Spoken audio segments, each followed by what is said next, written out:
abi. Bir saniye şurayı açın abi.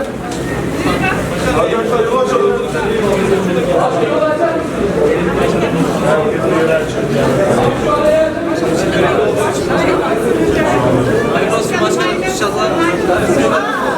Bir saniye bir geçelim.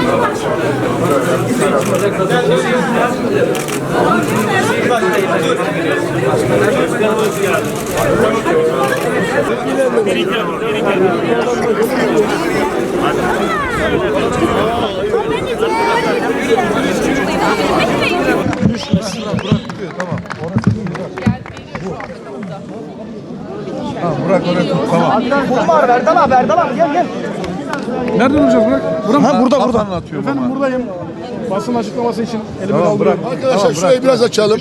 Biraz bu taraftan duralım. Düşüyor, dikkatli olmak lazım. Tutuyoruz burada. Tut tamam. Elimi kaldırıyorum basın açıklaması Tamam. için. Şurayı bir açalım arkadaşlar. Öne mi düşüyor? Düştüm öne. Düştüm biraz dursun. Az müsaade et abi.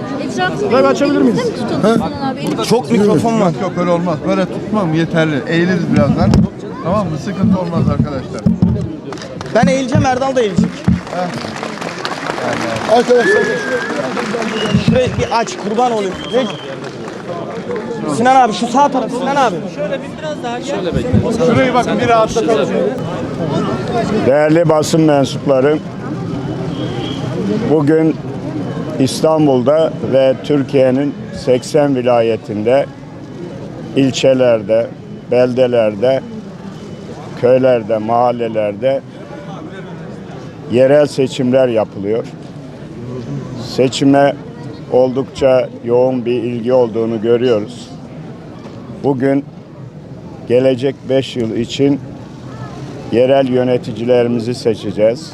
Biz de oyumuzu Tuzla, Aydınlı'da kullandık ve hem Tuzla Belediye Başkanı, meclis üyeleri, mahallemizin muhtarı hem de Büyükşehir Belediye Başkan adayı için oy kullandık.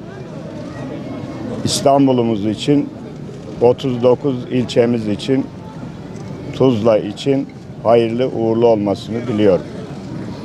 Seçimlerin kardeşliğimizin, birliğimizin, beraberliğimizin, ortak geleceğimiz İstanbul için hayırlara vesile olmasını Rabbimden niyaz ediyorum. Teşekkür ederim.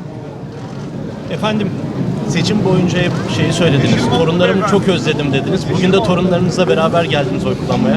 Evet, onlar bu güzel günde, bu mutlu günde bizi yalnız bırakmadılar. Semiha Hanım'la beraber bizimle geldiler. Hepsi bu kadar değil. 6'dan 2 tanesi kurayla belirlendi. Seçim sonuçları hayırlısıyla belli olsun.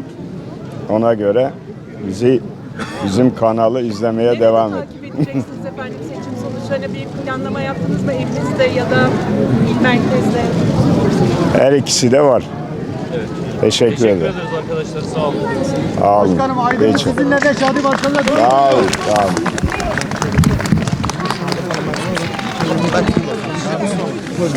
Gidelim. Oy.